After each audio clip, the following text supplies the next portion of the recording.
Setelah peristiwa yang menunjukkan kesetiaan Hizkia itu, datanglah Sanherib, Raja Asyur, menyerbu Yehuda. Ia mengepung kota-kota berkubu dan berniat merebutnya.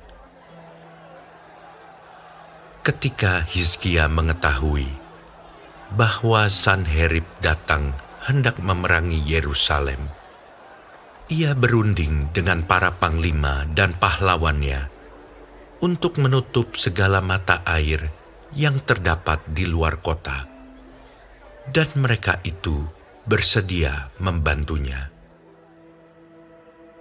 Maka berkumpullah banyak orang. Mereka menutup semua mata air dan sungai yang mengalir dari tengah-tengah negeri itu. Kata mereka, "Mengapa raja-raja Asyur harus mendapat banyak air kalau mereka datang?" Dengan sekuat tenaga, Hizkia membangun kembali seluruh tembok yang telah terbongkar, mendirikan menara-menara di atasnya, dan tembok yang lain di luarnya. Ia memperkuat juga Milo di kota Daud, dan membuat lembing dan perisai dalam jumlah yang besar. Ia mengangkat panglima-panglima perang yang mengepalai rakyat, menyuruh mereka berkumpul kepadanya di halaman pintu gerbang kota, dan menenangkan hati mereka dengan kata-kata, "Kuatkanlah dan teguhkanlah hatimu. Janganlah takut dan terkejut terhadap Raja Asyur serta seluruh laskar yang menyertainya. Karena yang menyertai kita lebih banyak daripada yang menyertai dia. Yang menyertai dia adalah tangan manusia, tetapi yang menyertai kita adalah Tuhan, Allah kita, yang membantu kita dan melakukan peperangan kita."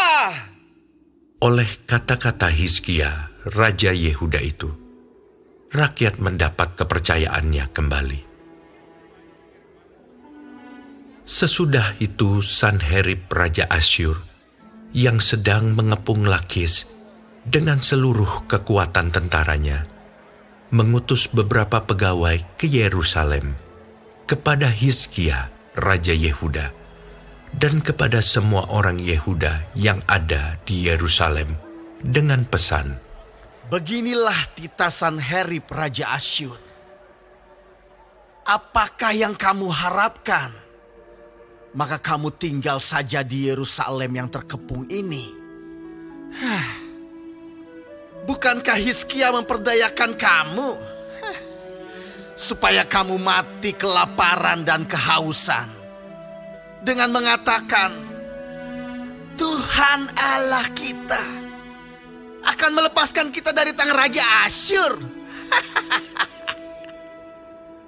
Bukankah Hizkia ini yang menjauhkan segala bukit pengorbanan dan mesbah Tuhan itu, dan berkata kepada Yehuda dan Yerusalem, hanya di depan satu mesbah kamu harus sujud menyembah dan membakar korban di atasnya.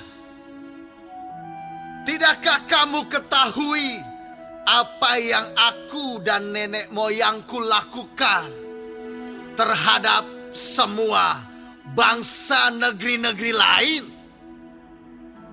Apakah para Allah bangsa-bangsa segala negeri itu pernah berhasil melepaskan negeri mereka dari tanganku? Siapa daripada semua Allah bangsa-bangsa yang sudah ditumpas nenek moyangku itu dapat melepaskan bangsanya dari tanganku? Masakan Allahmu dapat melepaskan kamu dari tanganku? Sekarang janganlah Hizkia memperdayakan dan membujuk kamu seperti ini. Janganlah percaya kepadanya, Karena tidak ada Allah dari bangsa atau kerajaan manapun yang dapat melepaskan bangsanya dari tanganku dan dari tangan nenek moyangku. Lebih-lebih lagi, Allahmu itu takkan dapat melepaskan kamu dari tanganku. Dan masih banyak lagi yang diucapkan pegawai-pegawai Sanherib itu menentang Tuhan Allah dan menentang Hizkia hambanya. Ia menulis juga surat yang penuh cela dan hujat terhadap Tuhan, Allah Israel. Bunyinya, sebagaimana para Allah bangsa-bangsa segala negeri lain tidak dapat melepaskan bangsanya dari tanganku. Demikian pula Allah Hizkia takkan dapat melepaskan bangsanya dari tanganku.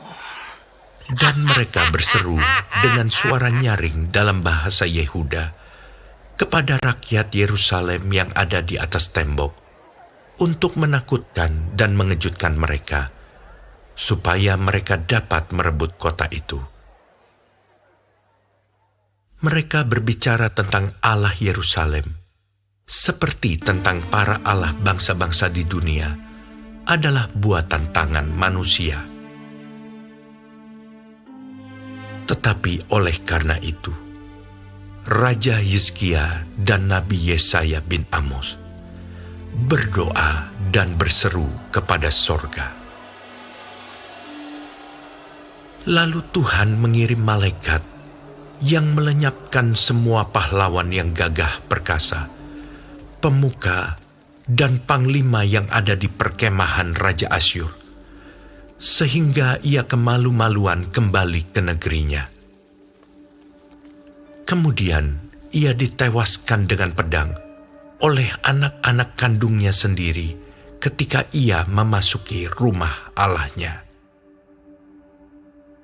Demikianlah Tuhan menyelamatkan Hizkia dan penduduk Yerusalem dari tangan Sanherib Raja Asyur dan dari tangan semua musuhnya. Dan ia mengaruniakan keamanan kepada mereka di segala penjuru. Banyak orang membawa persembahan ke Yerusalem untuk Tuhan dan barang-barang berharga untuk Hizkia, Raja Yehuda itu. Sejak itu, ia diagungkan oleh semua bangsa. Pada hari-hari itu, Hizkia jatuh sakit, sehingga hampir mati. Ia berdoa kepada Tuhan, dan Tuhan berfirman kepadanya dan memberikannya suatu tanda ajaib. Tetapi Hizkia tidak berterima kasih atas kebaikan yang ditunjukkan kepadanya, karena ia menjadi angkuh, sehingga ia dan Yehuda dan Yerusalem ditimpa murka. Tetapi ia sadar akan keangkuhannya itu, dan merendahkan diri bersama-sama dengan penduduk Yerusalem, sehingga murka Tuhan tidak menimpa mereka pada zaman Hizkia. Hizkia mendapat kekayaan dan kemuliaan yang sangat besar. Ia membuat perbendaharaan-perbendaharaan untuk emas, perak, batu permata yang mahal-mahal, rempah-rempah, perisai-perisai, dan segala macam barang yang indah-indah. Juga tempat perbekalan untuk hasil gandum, untuk anggur dan minyak, dan kandang-kandang untuk berbagai jenis hewan besar, dan kandang-kandang untuk kawanan kambing domba. Ia mendirikan kota-kota, memperoleh banyak kambing domba dan lembu sapi, karena Allah mengaruniakan dia harta milik yang amat besar. Hizkia ini juga telah membendung aliran Gihon di sebelah hulu dan menyalurkannya ke hilir, ke sebelah barat, ke kota Daud. Hizkia berhasil dalam segala usahanya. Demikianlah juga ketika utusan-utusan raja-raja Babel datang kepadanya untuk menanyakan tentang tanda ajaib yang telah terjadi di negeri. Ketika itu Allah meninggalkan dia untuk mencobainya, supaya diketahui segala isi hatinya. Selebihnya dari riwayat Hizkia dan perbuatan-perbuatannya yang setia, sesungguhnya semuanya itu tertulis dalam penglihatan Nabi Yesaya bin Amos, dalam kitab Raja-Raja Yehuda dan Israel. Kemudian Hizkia mendapat perhentian bersama-sama dengan nenek moyangnya, dan dikuburkan di pendakian ke pekuburan anak-anak Daud. Pada waktu kematiannya, seluruh Yehuda dan penduduk Yerusalem memberi penghormatan kepadanya. Maka Manasye anaknya menjadi raja menggantikan dia.